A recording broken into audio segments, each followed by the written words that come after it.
इंदु पर अगला प्रोग्राम।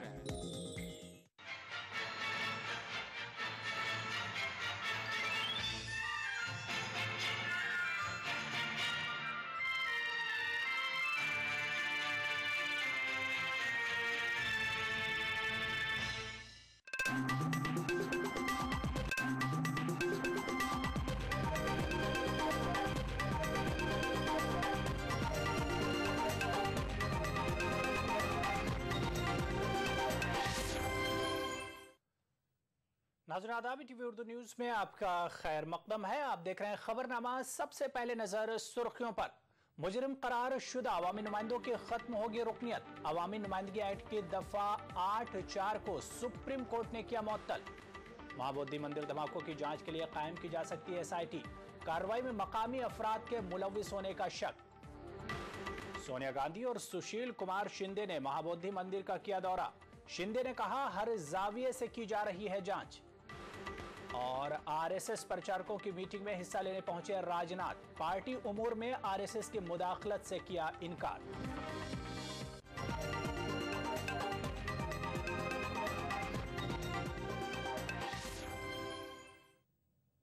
खबरनामे की शुरुआत करेंगे इस वक्त की बड़ी खबर से। मुल्क की सियासत को जराइम से पाक करने की एक कोशिश करते हुए सुप्रीम कोर्ट ने एक तारीखी फैसला सादिर किया है। अदालत ने अवामी नुमाइंदगी एक्ट की दफा 8(4) को मुअत्तल कर दिया है।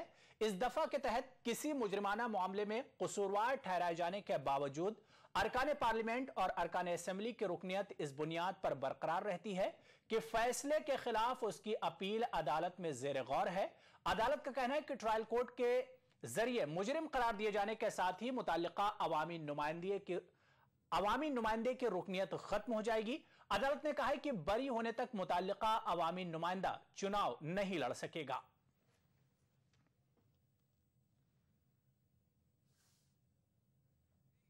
कोई भी व्यक्ति अगर कस्टडी में है तो वो वोट नहीं दे सकता है, तो भी वो कंटेस्ट भी नहीं कर सकता। अगर अंडर ट्रायल कस्टडी में है तो अंडर ट्रायल में भी हो, कहीं भी हो, कस्टडी में है तो वो वोट नहीं दे सकता, कंटेस्ट नहीं कर सकता। सीधा मतलब ये है, किसी कारण में भी वो अगर कस्टडी में है तो वो वोट नहीं दे सकता है, तो वो कंटेस्ट नहीं कर सकता है। याचिका क्या थी, आपने क्या प्रेयर करी? हमारा रिट पिटीशन बिहार हाईकोर्ट में था। बिहार हाईकोर्ट ने यही कहा, बिहार हाईकोर्ट ने ये कहा जो कि कस्टडी में है, जो वोट नहीं दे सकता, वो कंटेस्ट भी नहीं कर सकता है। उसी याचिका को यहाँ चैलेंज हुई थी और वो अपील हुआ है। और अब बात करेंगे बोध गया धमाकों की। महाबोधि बम धमाकों के सिलसिले में NIA को अभी तक कोई खास कामयाबी नहीं मिल पाई है।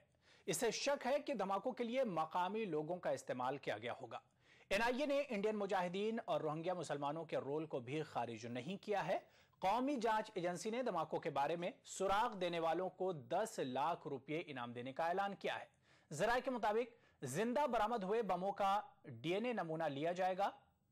इस तकनीक का इस्तेमाल बोस्टन धमाकों की तहकीक के लिए भी किया गया था। मजीद तहकीकात के लिए SIT भी तश्कील देने की बात चल रही है।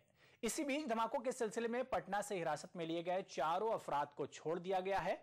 इन लोगों के खिलाफ तफ्तीशकारों को कोई सबूत नहीं मिला है।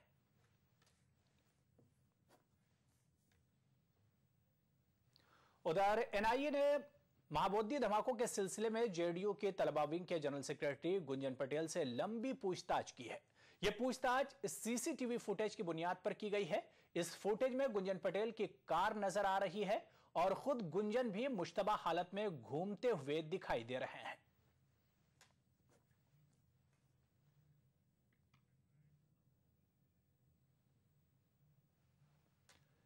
UPA चेयरपर्सन सोनिया गांधी और मरकजी वज़ीर दाखिला सुशील कुमार शिंदे आज बोधगया पहुंचे। उन्होंने महाबोधि मंदिर का दौरा किया और सिलसिलेवार धमाकों से हुए नुकसान का जायजा लिया। वज़ीर दाखिला और सोनिया गांधी ने धमाकों की जांच पड़ताल के बारे में भी जानकारी हासिल की। सेक्रेटरी दाखिला अनिल गोस्वामी और कांग्रेस जनरल सेक्रेटरी अंबिका सोनी भी उनके साथ हैं। कांग्रेस सदर और मरकजी वजीर के दौरे के पेश नजर महाबोधि मंदिर के अतराफ सलामती के सख्त बंदोबस्त किए गए हैं।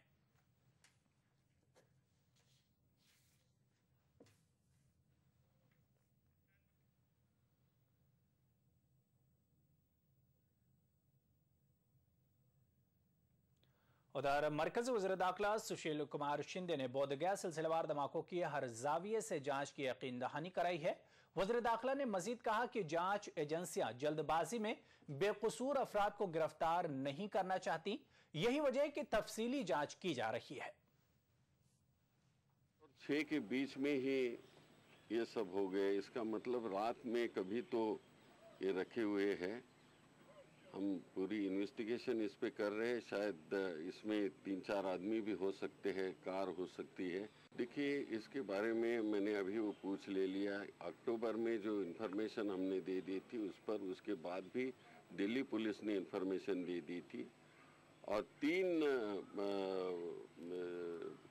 3 तारीख को डीआईजी ने यहाँ एक रिव्यू ले लिया था। देखिए, गड़बड़ी में अरेस्ट करके या किसी को भी ये करना और बताना खाली वो ठीक नहीं होता है। इन्वेस्टिगेशन का काम डिटेल में जाना और असली लोगों को पकड़ना ये काम होता है। We are watchful for everything. There are so many complex of problems are there. Infiltration from the other countries are there. Naxalites are there. The local communal disturbances are there. So all angle we have to see. और अब बात करेंगे RSS meet की। अमरावती में RSS प्रचारकों की 2 रोजा meeting हो रही। बीजेपी सदर राजनाथ सिंह भी इस मीटिंग में शिरकत करने के लिए पहुंचे। शिरकत से कबल मीडिया नुमाइंदों ने बीजेपी और आरएसएस के ताल्लुकात पर सवाल पूछे। राजनाथ सिंह ने कहा कि बीजेपी के सियासी फैसलों में संघ की कोई दखल अंदाजी नहीं होती। हां, जरूरत पड़ने पर इससे मशवरा लिया जाता है।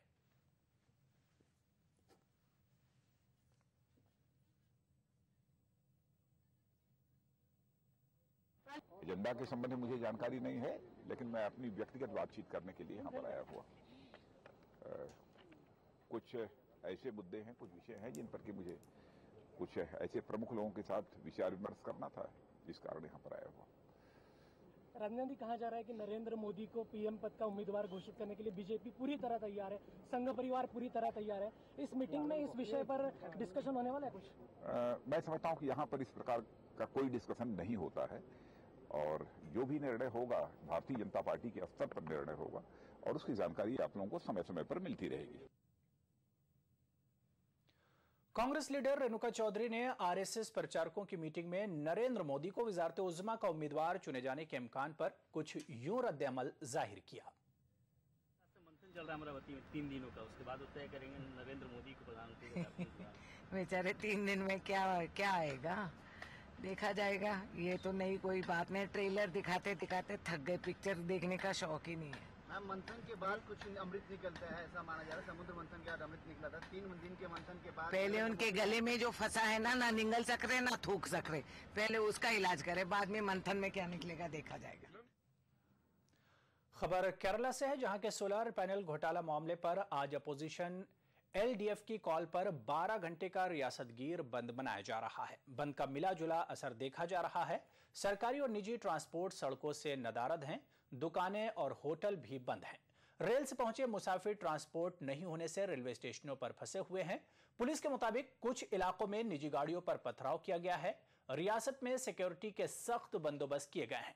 अपोजिशन वजीर आला ओमन चांडी के इस्तीफे का मुतालबा कर रही है। ओमन चांडी इस्तीफे से इनकार कर चुके हैं। एलडीएफ के अरकान पार्लिमान और अरकान असेंबली 22 जुलाई को रियासती सेक्रेटेरिएट पर 24 घंटे का धरना भी देंगे।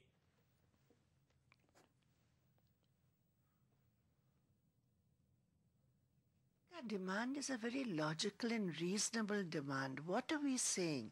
We are saying that there is enough information in the public domain which shows that the Chief Minister, his office and ministers in his government have given patronage to these people who have used that patronage to hoodwink a large number of people into just giving over crores and crores of rupees on something which is a huge scam. And it's not the first time that these people are involved in this huge scam. There were cases against them.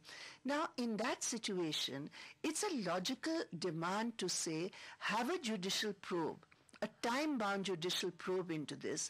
Until then, the Chief Minister should step down from office. Delhi high court ने 1984 सिख फसादात मामले में CBI और Congress leader Sajjan Kumar को notice जारी किया है। 1984 सिख फसाद मुतासरीन के दाखिल करदा अर्जी पर समाअत करते हुए अदालत ने सज्जन कुमार और सीबीआई को 27 अगस्त तक जवाब दाखिल करने की हिदायत दी है। सिख फसादात मुतासरीन के लवाहिकीन ने हाईकोर्ट में अर्जी दाखिल करते हुए सज्जन कुमार को फसादात मामले में बरी किए जाने के ट्रायल कोर्ट के फैसले को चैलेंज किया है। अर्जीगुजारों का कहना है कि ट्रायल कोर्ट ने मामले की समाअत के दौरान कानूनी शवाहिद पर मुनासिब गौर नहीं किया।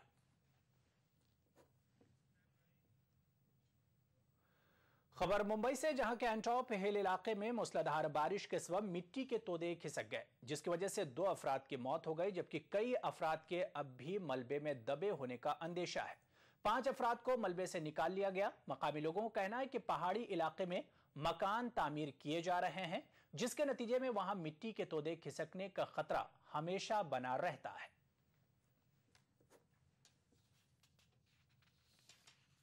दूसरे बाजू में पहाड़ खोद करके अंदर झोपड़े बनाने की कोशिश किए और पहाड़ को नीचे से पोकर देते हैं, ऊपर से खुला रहता है, तो इसकी वजह से ऐसा होता है। लेकिन यहाँ के विभाग के लोगों को नए नए झोपड़े और पहाड़ को खोद कर, वो भी खाली नीचे से खोद के ऊपर लटकता हुआ रखेंगे, तो इसकी वजह से ये हादसा होते हैं। खबरनामे में फिलहाल लेंगे छोटा सा ब्रेक, जल्द हाजिर होंगे। क्या आप अपने चेहरे पर कील मुहासों के दाग, धब्बों, झाइयों से परेशान हैं? तो इनसे छुटकारा पाने का एकमात्र समाधान मेलाज स्किन क्रीम, एली फार्मास्यूटिकल्स द्वारा निर्मित। अरे यार, तुम्हारे मकान के काम का क्या हुआ? हाँ भाई, काम तो शुरू करवाना है, पर जेडीए में नक्शा पास करवाने की प्रक्रिया की जानकारी नहीं होने से हिम्मत नहीं हो रही। अरे भैया, किस जमाने की बात कर रहे हो? अब तो नागरिक सेवा केंद्र में जाओ, काउंसलर की सहायता से फॉर्म भरो और जमा करा दो। काम होते ही घर बैठे तुरंत सूचना मिल जाएगी। अब लोक सेवाओं के गारंटी अधिनियम 2011 में 9 कामों के लिए समय सीमा जो निर्धारित कर दी है। अरे वाह, तब तो मैं मकान बनवाने की तैयारियां शुरू करता हूँ। जेडीए का प्रयास जयपुर वासियों को बेहतर और समयबद्ध सेवाएं देना। नेशनल बॉल पेंटिंग के फाइनल मुकाबले में लकी, पप्पू और छुटकाऊ ने हिस्सा लिया। जहां लकी ने चौक मिट्टी, पप्पू ने पीओपी, वहीं छुटकाऊ ने केवल पुट्टी का बेस बनाया और कम पेंट का इस्तेमाल करते हुए दीवार को सबसे स्मूथ और खूबसूरत फिनिश दिया और ये प्रतियोगिता जीत। व्हाइट सीमेंट वाली JK wall putty is the best. सीलन से भी पपड़ी का कोई चांस नहीं होता, दीवारें बोल उठेंगी।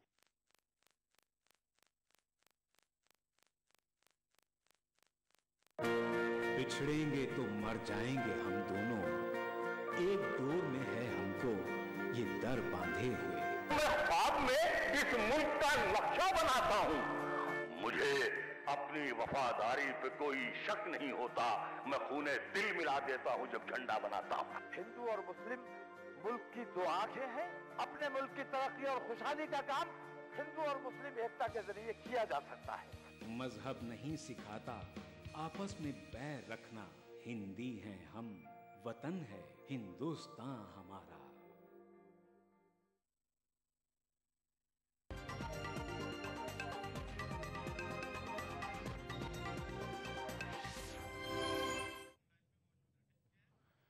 नाज़रीन, ब्रेक पर जाने से पहले हमने आपको बताया था कि मुल्क की सियासत को जराइम से पाक करने की एक कोशिश करते हुए सुप्रीम कोर्ट ने एक तारीखी फैसला सादिर किया है।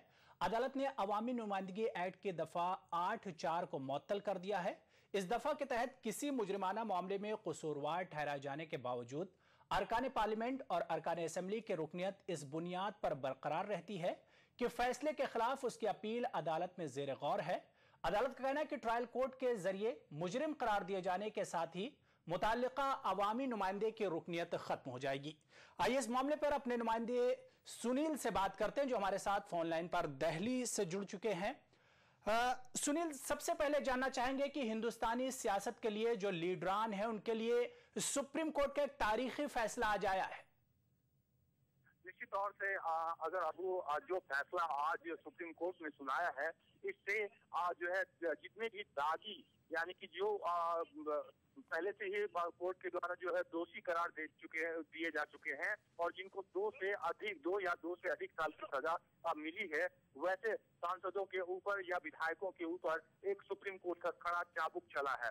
निश्चित तौर से आज सुप्रीम कोर्ट ने फैसला सुनाया है। इस फैसले से जितने भी दागी सांसद या विधायक हैं वो अब से जो है चुनाव के लिए डिस्क्वालीफाई कर दिए जाएंगे और उनकी जो है सदस्यता खत्म कर दी जाएगी। तो निश्चित तौर से कहीं ना कहीं इस मामले का बहुत बड़ा जो है फर्क पड़ने वाला है, क्योंकि अभी हमारी थोड़ी देर पहले जो इस मामले में याचिकाकर्ता है वो लिली थॉमस, उनसे हमारी बात हो रही थी। तो उनका यही मानना था कि ये जो चैलेंज की थी इस सब जो हमारे पीपल्स रिप्रेजेंटेशन एक्ट है उसके सेक्शन 8 के सब सेक्शन 4 को, जिसके आड़ में ये सारे दागी विधायक और सांसद जो है अपना जो है दुकान चला रहे थे, उन सभी के लिए जो है कहीं ना कहीं एक बड़ी लाठी पड़ी है उनके ऊपर, क्योंकि लिली थॉमस का कहना था कि हमारा देश है, ये देश एक घर की तरह है और ये हम क्लीन करने के लिए इसको जो है इस कानून को हमने चैलेंज किया था और सुप्रीम कोर्ट ने इस बात को सराहा, क्योंकि सेक्शन 4 में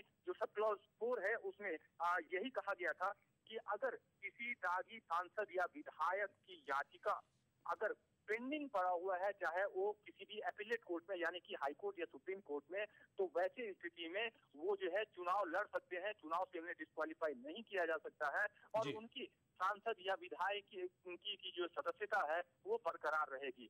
लेकिन सुप्रीम कोर्ट ने आज उसी धारा को असंवैधानिक करार दे दिया और सुप्रीम कोर्ट ने ये कहा कि एक तरफ आप ये कहते हैं कि 2 साल से ज्यादा की अगर सजा जिनको भी मिली है वो चुनाव नहीं लड़ सकते हैं और उनकी सदस्यता खत्म की जा सकती है, और वहीं पे एक्सेप्शंस में आपने इस तरह की बातें कही हैं, तो निश्चित तौर से एक ही जगह पे 2 तरह के कानून नहीं हो सकते हैं। इसलिए सुप्रीम कोर्ट ने सेक्शन 8 के सब सेक्शन 4 को ही असंवैधानिक करार दे दिया है।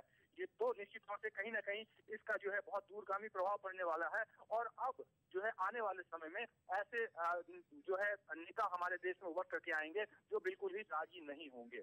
जी अबू। जी सुनील, इस तमाम जानकारी देने के लिए, हमसे बात करने के लिए आपका बहुत बहुत शुक्रिया। तो नाज़रीन, आइए सीधे इस वक्त आपको दिल्ली में ले चलते हैं जहां पर वज़ीर दाखिला सुशील कुमार शिंदे मीडिया नुमाइंदों से बात कर रहे हैं।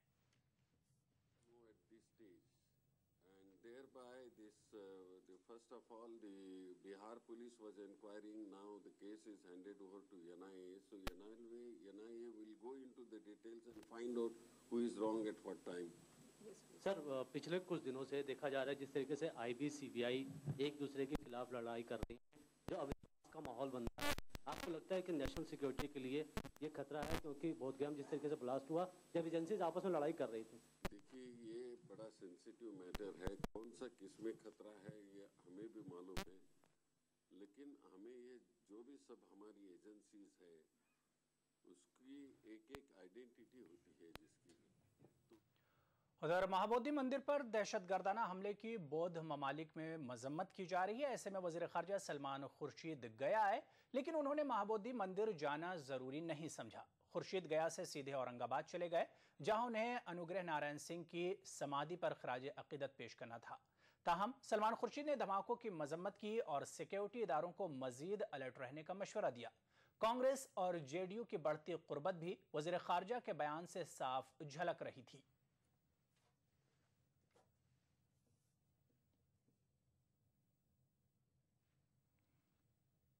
सुरक्षा करने में फेल हुई है, आपको क्या लगता है? मुझे कुछ नहीं लगता है। इन बातों से ही हम लोग अपने आप को कमज़ोर करेंगे। ये हमारे आपस के झगड़े का प्रश्न नहीं है। इस वक्त प्रश्न ये है कि जो हुआ है वो गलत हुआ है, हम सबको मिलके उसका सामना करना है। अगर वो ये देखेंगे करने वाले कि हम तो आपस में भिड़ गए, आपस में लड़ गए, तो वो ये समझेंगे कि वो सफल हो गए। हम उनको सफल नहीं होने देंगे। मुंबई की एक मकामी अदालत ने सिमी के 7 कारकुनों को बरी कर दिया है। बरी होने वालों के नाम सरदार अमान खान, इरफान अहमद, जमशेद, इमरान खान, अजीम शेख, अब्दुल जब्बार और अमीरुल्लाह हैं। इन लोगों को 27 सितंबर 2001 को वस्ती मुंबई से गिरफ्तार किया गया था। इसी दिन सिमी पर पाबंदी आयद की गई थी। पुलिस ने कहा था कि ये लोग पाबंदी के खिलाफ एहतजाज का मंसूबा बना रहे थे। पुलिस ने इनके पास से कुछ मुश्तबा लिटरेचर भी दस्तयाब होने का दावा किया था, लेकिन पुलिस इनके खिलाफ पुख्ता सबूत पेश करने में नाकाम रही। पुलिस ने इन पर गैर कानूनी सरगर्मियों में मुलव्विस होने का इल्जाम लगाया था, लेकिन यह इल्जाम अदालत में साबित नहीं हो सका।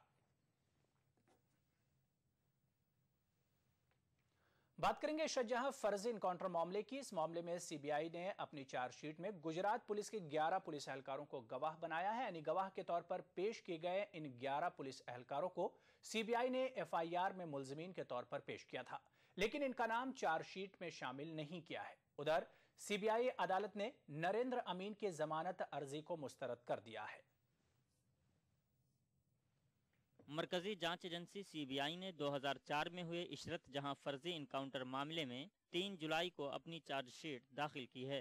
सीबीआई ने अपनी चार्जशीट में कहा है कि इशरत और दीगर 3 अफराद को गुजरात पुलिस ने एक फर्जी इनकाउंटर में कत्ल किया था।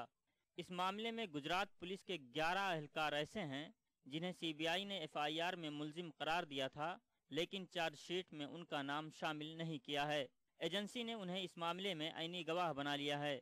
इस मामले में आईनी गवाह बनाए गए लोगों में वक्त सिंह वनार, हरीश कुमार अग्रवत, चेतन गोस्वामी, प्रवीण सिंह वाघेला, रमेश पटेल, किशोर सिंह वाघेला, देवेंद्र गिरी गोस्वामी, इब्राहिम चौहान, मोहन मेहनत, कलू देसाई और भरत पटेल का नाम शामिल है। ये सभी गुजरात पुलिस में कांस्टेबल से लेकर डिप्टी एसपी के कैडर तक के ओहदेदार हैं। इनमें से कई लोगों का सीबीआई ने बयान भी रिकॉर्ड कर लिया है। इन सभी पुलिस एहलकारों को सीबीआई ने इशरत जहां मामले में दर्ज एफआईआर में मुल्जिम बनाया था, लेकिन चार्जशीट में इन लोगों का नाम शामिल नहीं किया है। इसके अलावा इनकाउंटर के वक्त अहमदाबाद के पुलिस कमिश्नर रहे KR कोशक को भी सीबीआई ने एफआईआर में मुल्जिम बनाया था, लेकिन चार्जशीट में उनका नाम शामिल नहीं किया है। वहीं दूसरी जानिब इस फर्जी इनकाउंटर मामले में सीबीआई की खुसूसी अदालत ने मुल्जिम नरेंद्र के अमीन की जमानत की अर्जी को मुस्तरद कर दिया है। नरेंद्र अमीन ने अपनी अर्जी में इस मामले में सीबीआई की दाखिल करदा चार्जशीट पर सवाल उठाए थे। नरेंद्र अमीन के मुताबिक चार्जशीट नामुकम्मल है और सीबीआई ने उनकी गिरफ्तारी के 90 रोज के अंदर चार्जशीट दाखिल नहीं की, जिसकी बुनियाद पर उन्हें जमानत दी जानी चाहिए। लेकिन अदालत ने सीबीआई की चार्जशीट को दुरुस्त और 90 रोज के अंदर दाखिल करार दिया। उन्होंने ये कोर्ट में एक एप्लीकेशन लगाया था कि ये चार्जशीट अधूरा है और 90 दिन के जो लिमिट है उसके अंदर नहीं पूरा चार्जशीट पूरा फाइल नहीं हुआ है, इसीलिए उनको डिफरेंट का लाभ मिलना चाहिए। नाज़रीन, आइए इस वक्त दोबारा हम रुख करेंगे दिल्ली का, जहां इस वक्त वज़ीर दाखिला सुशील कुमार शिंदे मीडिया नुमाइंदों से बात कर रहे हैं। These all temples are on the attack, so we have to take care. A proper input has been given to all the states concerned, and the police are taking care. Ishrat जहां की असली पहचान क्या है सर? पिछले दिनों काफी बात हुई थी और आपने कहा था कि मैं एजेंसी से बात करूंगा। और असली पहचान जो आपके दिल में है मैं तो नहीं बोल सकता हूँ, लेकिन क्या पहचान किस तरह वो उसका मर्डर बोलो कुछ हो गया, एनकाउंटर हो गया, वो फैक्ट है। नहीं, इनकाउंटर की बात नहीं है सर। वो जो वो दिग्विजय सिंह भी आपसे मिले थे और बोले थे देश को बताना चाहिए, सरकार को क्लियर करना चाहिए कि पहचान क्या है। पहचान आई डोंट अंडरस्टैंड पहचान क्या, मतलब वो टेररिस्ट थी या नहीं थी सर? वो टेररिस्ट थी या नहीं थी? हाँ, वो टेररिस्ट था या नहीं पहचान ऐसे, तो वो तो मैं अभी मालूमात ले रहा हूँ सब में। आपका सवाल था? Just one minute. सर, ये बोधगया वाला जो ब्लास्ट है, इसमें भी हैदराबाद की तरह कुछ क्लू है नहीं, बिल्कुल कहीं नहीं पहुंच रहा है। आपको लगता है कि कहीं कुछ गुंजाइश है इसमें आगे बढ़ने की? देखिए, ये इसमें भी हम देख रहे हैं, ये आप ठीक तरह से कह रहे हैं कि हैदराबाद की तरफ से जो इन्वेस्टिगेशन हो रहा था वो बहुत बाद में एनआईए को दे दिया था, लेकिन इस केस में इमीडिएटली एनआईए को दे दिया है। हम इसमें जरूर आगे जा सकते हैं। सर, दिल्ली पुलिस आपके नीचे आती है और आज तक हेडलाइंस टुडे ने एक स्टिंग भी किया था और दिखाया था कि कैसे जुवेनाइल्स को मिसट्रीट कर रही है दिल्ली पुलिस और काफी हाईरोड्स पे उनको रखा जाता है और जबरदस्ती उनसे कन्फेशन कराया जाता है अलग अलग मामलों में। आप क्या इसके बारे में इंक्वायरी करेंगे? क्योंकि Delhi police these are detailed things, and Delhi police is under the Lieutenant Governor of Delhi and Delhi government. So I do not know. You see, I do not want to interfere in the government, state government job. Sir, there are reports today saying that a former official of the Home Ministry, RVS Mani, who had signed the affidavits in the Ishra Jahan case on behalf of NHA, has said that he was coerced by CBI into giving a statement. What do you have to say about this? No, I do not understand your... So there was a former official of MHA who had signed the affidavits in the Ishaq Jahan case, both in 2007 and 2009. He was questioned by the CBI and he gave a statement under section 161 to the investigating officer of the CBI. Now, apparently, according to reports, he is written to his senior, he is now in the Urban Development Ministry, complaining that he was coerced into making this statement. Are you aware of this, and what do you have to say about this? I'm not aware of this. No, I'm not aware of this. Sir, this is once again on Telangana, sir. You have to clear the head, sir. In 1956, Nehru only created Visalandhra. And in 1969, Indira Gandhi ji also did not yield to the pressure of then Murray Channareddy, that hesitation. So at this juncture, can you take a decision on Telangana contrary to these two leaders? See, I am not the alone person who can take decision on this. There is a high command. You see, high command will consider on such all points and take decision. Sir, research on the left. Sir, मेरा report तो नाज़रीन, वज़ीर दाखिला सुशील कुमार शिंदे महाबोधि मंदिर धमाके के मामले में मीडिया नुमाइंदों के सवालात के जवाब दे रहे थे। हम आपको बता दें कि वज़ीर दाखिला आज ही महाबोधि मंदिर का दौरा करके वापस दिल्ली लौटे हैं। यहाँ पर लेंगे फिलहाल एक और ब्रेक, जल्द हाजिर होंगे।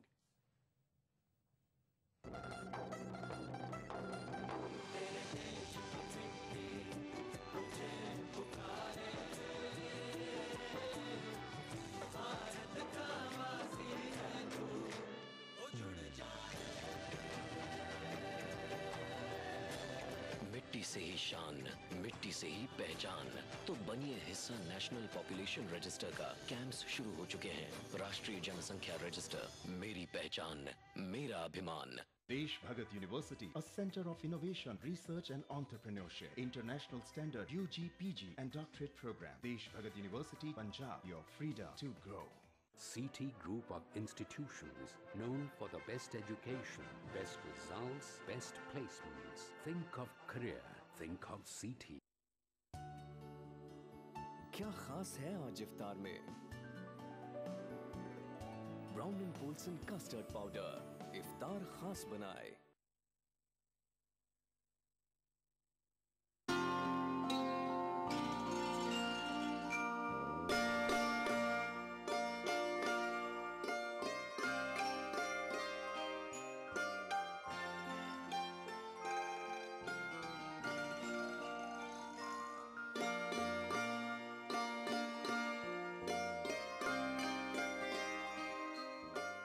मध्य प्रदेश के राजगढ़ में वाक़े सैयद कुर्बान अली शाह बदख्शानी रहमतुल्लाह अलैह दरगाह पर देखिए खुसूसी पेशकश बुध की रात 8:30 और जुमा 2:30 बजे, सिर्फ ETV उर्दू पर।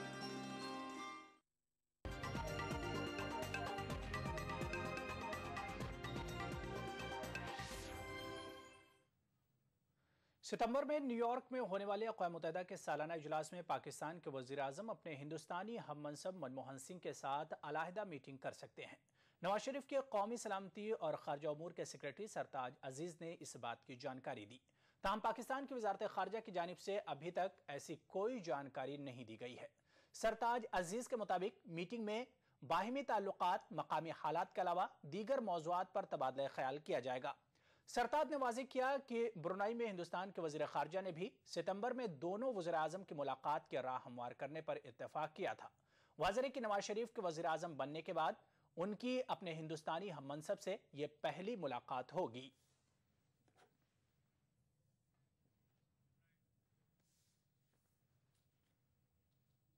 और आखिर में एक नजर सुर्खियों पर। मुजरिमशुदा करारशुदा अवामी नुमाइंदों की खत्म होगी रुकनियत। अवामी नुमाइंदगी एक्ट की दफा 8(4) को सुप्रीम कोर्ट ने किया मुअत्तल। महाबोधि मंदिर धमाकों की जांच के लिए कायम की जा सकती है SIT। कार्रवाई में मकामी अफराद के मुलविस होने का शक। सोनिया गांधी और सुशील कुमार शिंदे ने महाबोधि मंदिर का किया दौरा। शिंदे ने कहा हर जाविये से की जा रही है जांच। और RSS प्रचारकों की मीटिंग में हिस्सा लेने पहुंचे राजनाथ। पार्टी उमूर में RSS की मुदाखलत से किया इनकार।